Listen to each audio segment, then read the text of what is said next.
Hey guys, during my holidays I experimented with GPT-5 and I discovered something new from Microsoft, at least it was new to me, which is Copilot Labs 3D, with which you can create 3D objects from images.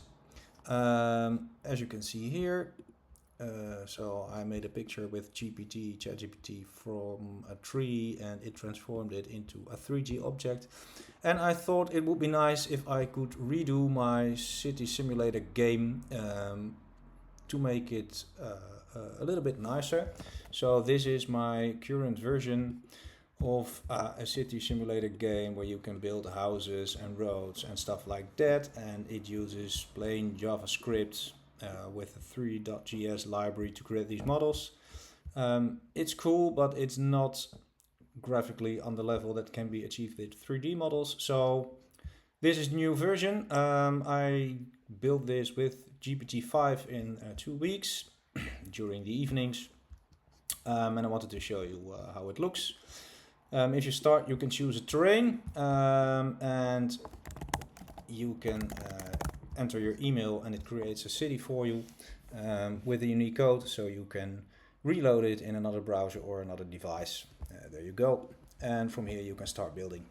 So everything you see is created with the Copilot 3D lab. The trees, for example, I have made hand-drawn pictures of them to design them.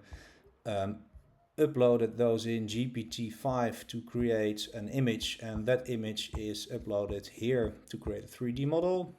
So you can see the model of the terrains here, for example. This is something else. I don't use it in my city builder game, but it's a kind of an avatar like a mushroom. So that's really cool. You can export those files as GLB, which can be created with 3D applications like Blender, and I use them in my simulator game. So from here you can start build your city. I've created a bunch of models for houses, so you can start building the city with different types of houses, a skyscraper, you name it.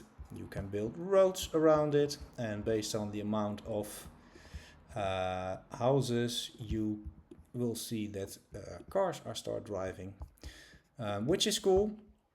I've also created some other stuff like a hospital, fire station, airport, so planes will start flying around. You can see it here already. The UI is in Dutch only for now, by the way, but it's not that much needed, I guess.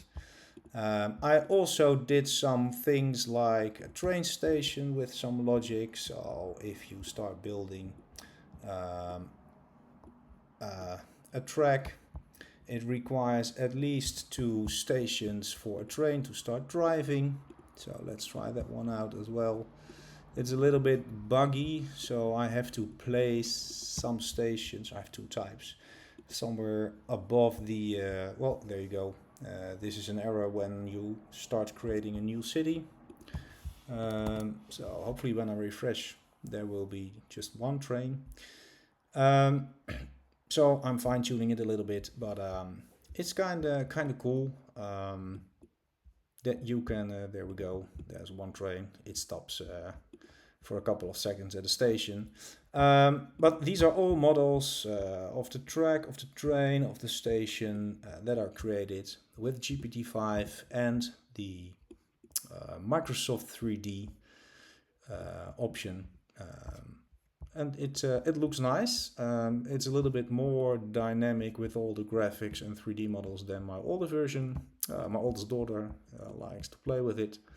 And I'm trying and planning to create a little bit more game logic in it. So, for example, you need a couple of facilities like playgrounds or shops in order to make your people happy.